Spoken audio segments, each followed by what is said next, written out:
boleh. Oke, sebelumnya sudah pernah ikut tes lisan lah, Kak? Untuk sebelumnya belum pernah, Kak. Oke, jadi dijelaskan dulu ya, Kak, untuk mekanismenya. Untuk tes lisan ini soalnya ada 5, masing-masing soal itu gak ada waktunya. Tapi kalau kelamaan nanti dikasih waktu ya, Kak. Oke. Untuk satu soal tidak Oke, bisa siap. di-skip. Tidak boleh buka handphone sama ada teman yang membantu di samping. Nanti ketahuan nilainya dinolkan, Kak. Oke, baik. Oke, kalau misalkan suaranya kurang jelas bisa minta ulang aja, Kak. Iya. Oke, jadi langsung aja ya, Kak, untuk soal pertama. Apabila ada barang pesanan customer yang tanpa melakukan DP, namun sudah 3 hari tidak ada konfirmasi dari customer, baik itu dari via chat maupun via telepon. Apa saja yang harus kalian lakukan jika ada customer yang ingin membeli barang tersebut? Oke, jika dalam waktu yang ditentukan selama 3 hari, selama memesan atau DP barang tersebut, itu dialihkan ke customer lain. Namun untuk DP-nya dikonfirmasi ulang kepada customer, terus kemudian dikembalikan DP tersebut ke nomor yang udah dikasih ke pihak Gadget Mart, begitu. Usernya tadi tanpa melakukan DP, Kak. Oh, kalau tanpa melakukan DP, dialihkan ke customer lain, namun konfirmasi kembali ke customer yang memesan, namun pemberitahuan selama 3 hari sudah tidak bisa meng-keep barang tersebut. Oke, kalau Jadi saat dialihkan ke customer yang ingin membeli di store. kalau misalkan saat dihubungi kembali itu customer-nya ngasih kepastian itu gimana? Kalau customer yang ngasih kepastian, mungkin bisa langsung diajukan untuk pelunasan barang tersebut, karena kita memprioritaskan customer yang datang duluan dan menginginkan barang tersebut, yang udah pasti untuk memesan. Oke, lanjut soal kedua. Demo Oppo Reno 15 5G dengan kondisi bagus diserahkan kepada promotor agar bisa dipajang. Namun saat promotor mengembalikan handphonenya dalam kondisi lecet. Sebagai seorang staf gudang, apa saja tindakan yang harus kalian lakukan saat mengalami permasalahan tersebut? Jika terjadi permasalahan tersebut, kemungkinan kita akan melakukan pengecekan CCTV terlebih dahulu. Lecetnya itu terjadi karena apa? Kalau terjadi karena customer yang memegang terus terpleset kemudian jatuh, mungkin pergantian akan dilakukan oleh pihak customer yang merusaknya atau membuat demo unit tersebut lecet.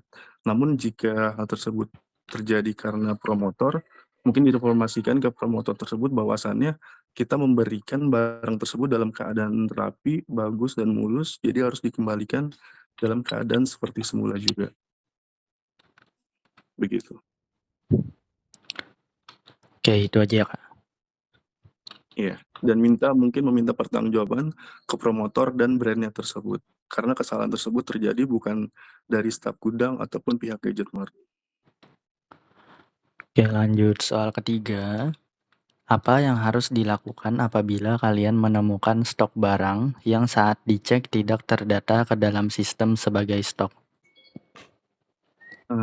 Jika barang tersebut tidak terdata ke dalam stok, mungkin kita mengeceknya lewat ITR gantung, karena beberapa mungkin ada dari barang ITR, mungkin dari Banjar, entah dari barang lain, kita cek di ITR gantung, barang apa yang tidak masuk stok, kemudian kita tarik AR invoice tersebut ke ITR itu, Inventory Transfer Request.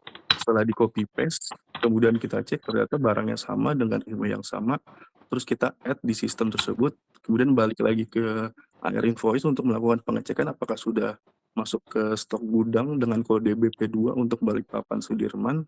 Jika sudah masuk, baru itu bisa dipastikan sudah ter-input sistem. Kalau dari barang GRPO mungkin dikoordinasikan dengan shift kemarin atau shift sebelumnya, apakah ada barang masuk namun belum di-input ataupun belum di GRPO, begitu. Oke, lanjut soal berikutnya. Seorang customer ingin membeli handphone, namun ingin melakukan pengambilan handphone di esok hari dan mendp unit tersebut. Apa saja yang harus kalian lakukan apabila menerima uang DP dari customer tersebut? Jika ada customer yang ingin melakukan pembelian dan ingin mengambil esok hari, mungkin bisa dibuatkan pertama invoice tertulis dulu semacam nota etalase tentang unitnya apa, tipenya apa, warnanya apa, RAM-nya berapa. Terus kemudian ketika semuanya udah lengkap, diminta data customer-nya atas nama siapa dan nomor telepon.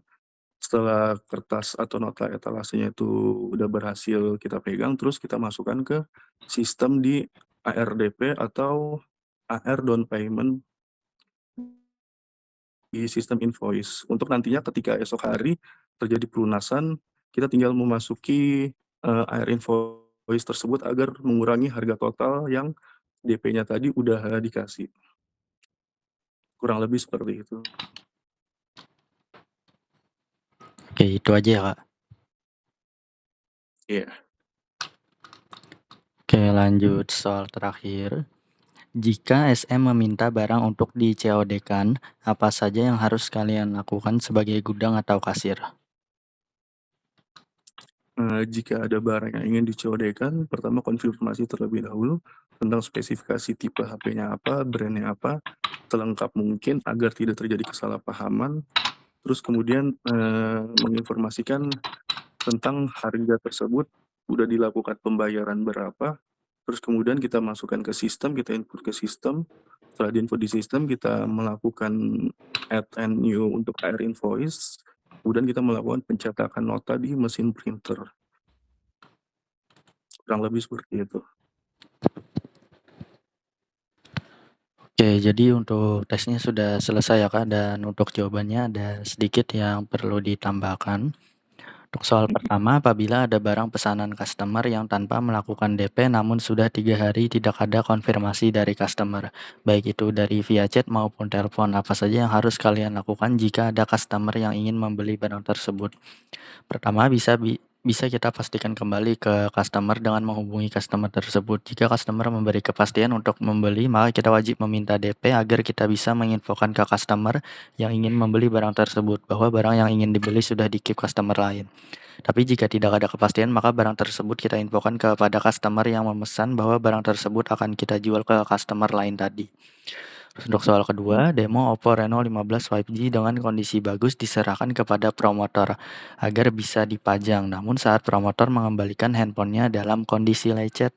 Sebagai seorang staf gudang, apa saja tindakan yang harus kalian lakukan saat mengalami permasalahan tersebut?